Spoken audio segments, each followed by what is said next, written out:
There's a night you know by heart even if you've never lived it exactly. You're lying in bed, and the ceiling isn't doing anything interesting, but you're staring at it anyway. Somewhere behind your eyes, a number is running. Not a big number. A small, specific, humiliating number. The kind you do math with in the dark because you don't want to see it typed out on a screen. You think about turning on the light. You don't. You think about waking your husband, your wife, your sister, and saying the sentence you've been avoiding for weeks. You don't do that either. Instead, you lie very still, and you get very good at breathing quietly, like the silence itself might buy you a little more time. Sometimes it's not even a real number anymore. It's just the shape of one. You open the banking app in the bathroom at 2 in the morning, sitting on the edge of the tub so you don't wake anyone, and you don't even need to read the balance. You already know it. You just want to confirm that the number hasn't changed while you weren't looking, the way you check a wound to see if it's still bleeding. There's another version of this. Maybe it's you, sitting in your car in your own driveway, engine off, keys still in your hand, not ready to walk through the front door and be the person everyone inside expects to see. 5 minutes. 10. You've done this so many times it doesn't even feel strange anymore. It just feels like part of the day. A small, private room you built for yourself, made of nothing but a parked car and the porch light you're not ready to walk toward. You check your phone for no reason. You reread a text you already read. Anything to make the 10 minutes feel like they were spent doing something other than hiding. This is a story about a man who did both of those things for longer than he'd ever admit. And the strange part isn't how far he fell.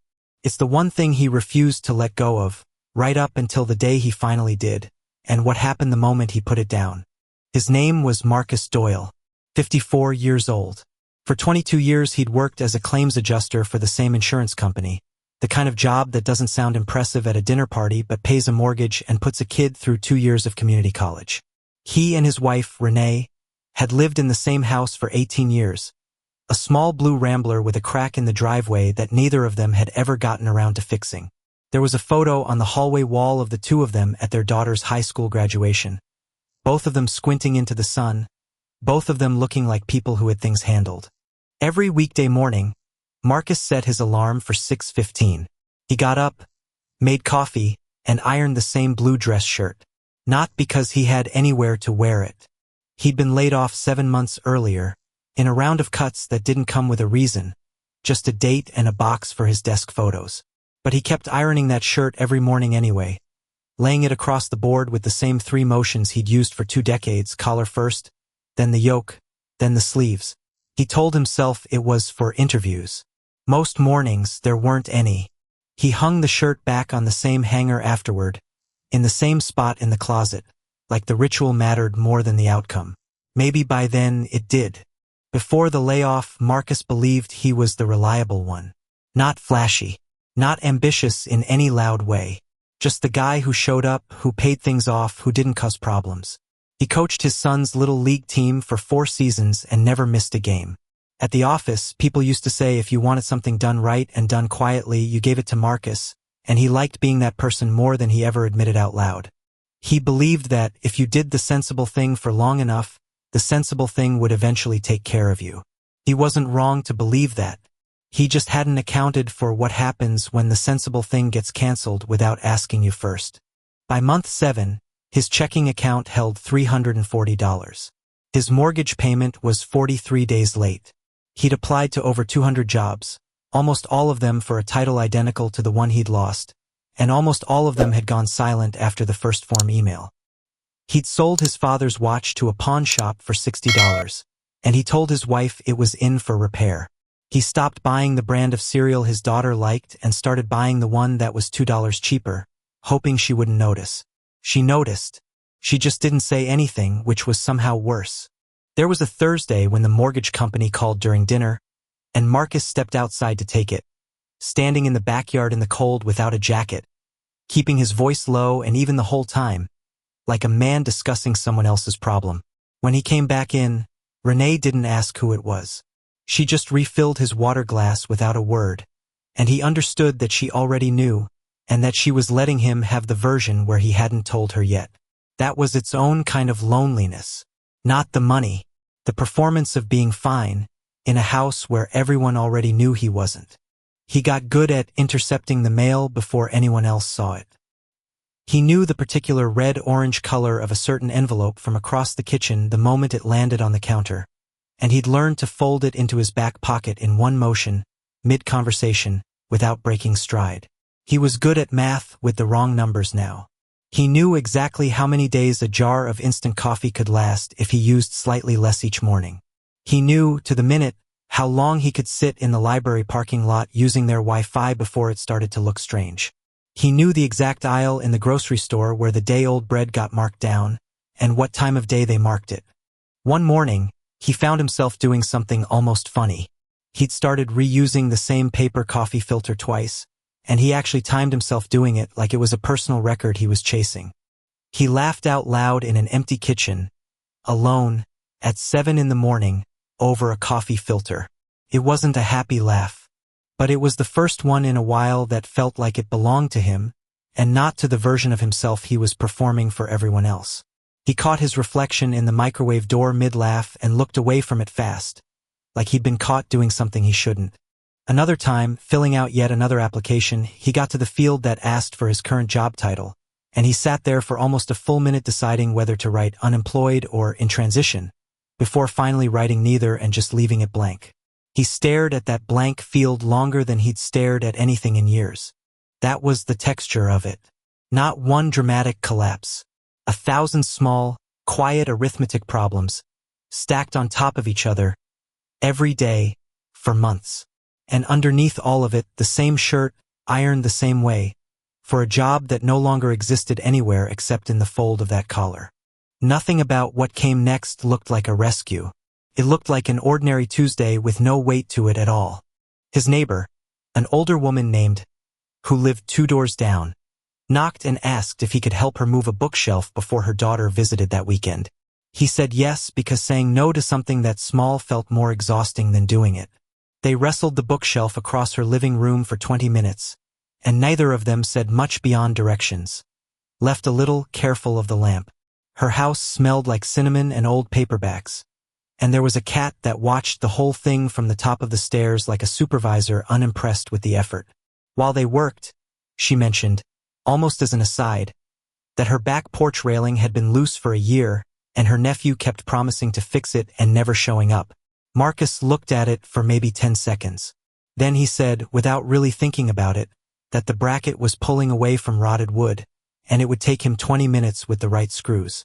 Dot looked at him and said, "You're good with your hands, you know that?" She wasn't trying to fix him. She was just stating a fact she happened to notice, the way you'd mention someone had a nice singing voice. But it landed somewhere the 200 rejection emails never had, because it wasn't about the job he'd lost. It was about something he still had, something no layoff letter could take back. He didn't quit ironing the shirt the next morning. That's not how it works. But something had cracked open, and it didn't close back up. A week later, he went back to Dot's with a drill and the right screws, and he fixed the railing for $40. She tried to give him $50. He gave the 10 back and told her 40 was fair, and she looked at him like that mattered to her more than the railing did. It wasn't a plan. It wasn't a business. It was one small true thing, done for one small real reason, and it was the first money he'd made in 7 months that didn't come from selling something he owned. Here is the one thing that actually turned it around. Marcus stopped chasing the exact shape of the life he'd lost. Not the industry. Not work itself. That precise shape, same title, same salary, same office, same shirt, same version of himself that no longer had anywhere to go. He let go of trying to get that back, and he started paying attention to the smaller, unglamorous, actually available things sitting right in front of him. Everything after that was just that one decision, repeated over and over in 100 small forms. He fixed a fence for a man 3 streets over next, and lowballed himself so badly he made about $4 an hour once you counted the materials. He stood there afterward with sawdust on his shoes, feeling like an idiot. He didn't quit over it. He just asked for the right amount the next time. Then came a leaking gutter for a woman who paid him in cash and a plate of leftover lasagna, which he ate in his truck in her driveway because he was too hungry to wait until he got home. Then a squeaky door. Then a whole weekend spent rebuilding someone's tool shed for $300, which felt, For one afternoon, like the biggest paycheck of his life, even though it wasn't close. Not every customer was easy. One man haggled him down on a fence repair, then complained about the work anyway, then left him a review online calling him unprofessional, which Marcus read 4 times standing in his own kitchen, feeling something close to the old humiliation come rushing back. Renee found him staring at his phone and asked what was wrong, and for the first time in 7 months he actually told her. Not the number in the account, not the watch, just the review and how much smaller it made him feel than it should have. She read it, snorted, and said the man's fence looked crooked in his own photo. It was the first time they'd laughed about any of it together, and it didn't fix anything, but it made the kitchen feel less like a courtroom. Word moved slowly in a neighborhood and then all at once. A gate here, porch step there. Nothing that would impress anyone at a dinner party, which was, in its own way, the whole point. He wasn't rebuilding the career he'd lost. He was building something smaller and stranger, made entirely out of things people actually needed done that week. It didn't feel like a comeback while it was happening. Felt like Tuesdays.